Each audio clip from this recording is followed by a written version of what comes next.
Hello there, kia ora. It's not very often I get to do a video topic 3 times in a week, but, well, there was a third opinion poll that came out this week, and this one is also a great way to teach people about bad polls. Now, there's actually 2 kinds of bad polls. There's the kind that we saw on Monday and Tuesday, which are polls that are bad for individuals or political parties. They're the kind of polls that lead somebody like the Prime Minister to stand up in front of the media and say things like, "Do you know how hard it is to fire 3,500 public servants, to tell beneficiaries that they're no longer entitled to any kind of standard of living, that hospitals and teachers and roads and the disabled community get no money because I've got to pay for tax cuts for landlords and the wealthy. Do you know how hard that is on me?" There's a reason I never went into acting. I'm terrible at it, a little over the top, but that is something that the Prime Minister did, just in a slightly less dramatic way, when he saw the poll results from Monday and Tuesday. But the third poll that came out had very different results and was much more favourable to right-leaning parties, in particular ACT.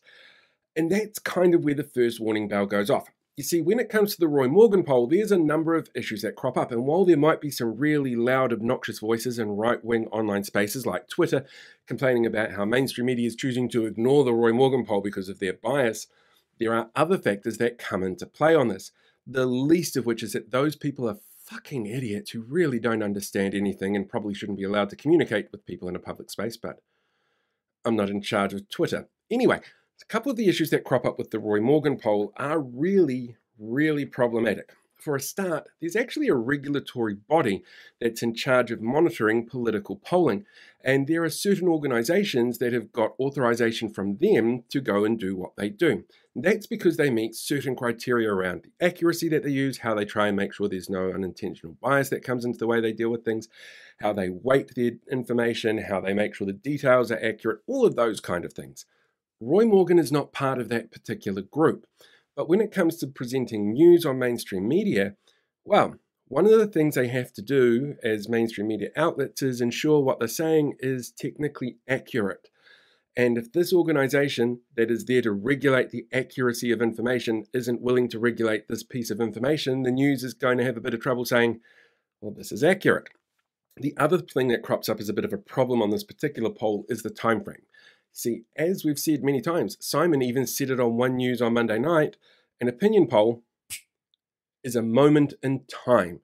Well, that means it has to be pretty fast. The One News poll and the TV, the Talbot Mills, whatever it was for the News Hub, those are done in a week. And it's about 1,000 people each, so they've got a relative sample size, and it's done really quickly to give you that snapshot, but it's a snapshot. And so that means that it should be done pretty quickly.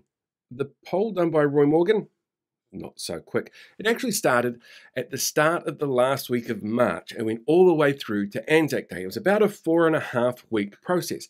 And a lot can happen in a 4.5-week period. That's one of the reasons why polls are done so quickly, to get you that snapshot. Instead, what you're looking at in terms of opinion polls is one of those long exposure kind of photos with the lights that stream off into the distance. That's what you're seeing with this particular poll. There is no way to guarantee that somebody at the very start of that polling process, all the way back on the 21st of March, still has that same opinion at the end of this poll on the day before Anzac Day. At the same time, this polling information was then held right until the end of the month and released after 2 other far less favourable polls from the guy who does the polling for the National Party.